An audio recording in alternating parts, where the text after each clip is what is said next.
श्री स्वामी समर्थ तुमच्या सर्वांचं पुन्हा एकदा आपल्या या यूट्यूब चॅनलवर खूप खूप स्वागत आहे।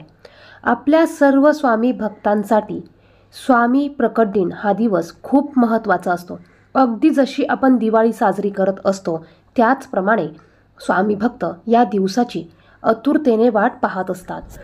तुम्हीही एक स्वामी भक्त असाल, स्वामी सेवेकरी असाल तर तुम्हाला देखील याची माहिती असेलच।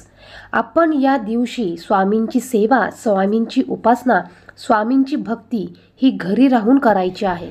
स्वामी प्रकट दिनाच्या दिवशी सकाळी, दुपारी, संध्याकाळी अगदी दिवसभरात केव्हाही तुम्हाला जेव्हा टाईम मिळेल त्या टाईमात तुम्हाला या मंत्राचा 21 वेळा जप करायचा आहे।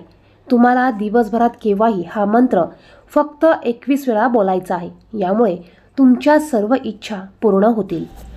यामुळे स्वामी तुमच्यावर प्रसन्न होतील, कृपा करतील।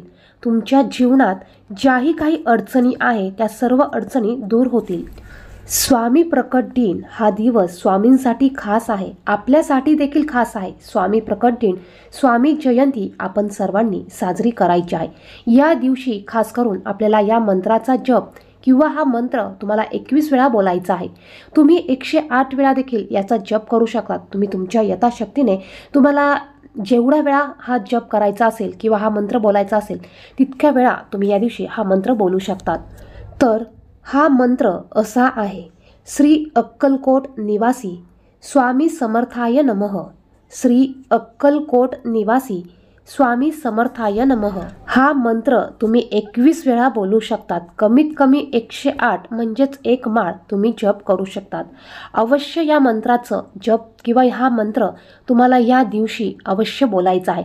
तुमच्या सर्व इच्छा पूर्ण होतील। या दिवशी आपल्याला शक्य होईल तेवढी, शक्य होईल ती स्वामींची सेवा करायची आहे। तर सर्व स्वामी भक्तांनी स्वामी प्रकट दिनाच्या दिवशी होईल तितकी सेवा करा, होईल तितका जप करा, होईल तितकं स्वामी समर्थ या मंत्राचं नामस्मरण करा। तर व्हिडिओ आवडला असेल तर व्हिडिओला नक्कीच लाईक करा, इतरांना शेअर करा, कमेंट बॉक्समध्ये श्री स्वामी समर्थ नक्की लिहा। धन्यवाद। श्री स्वामी समर्थ।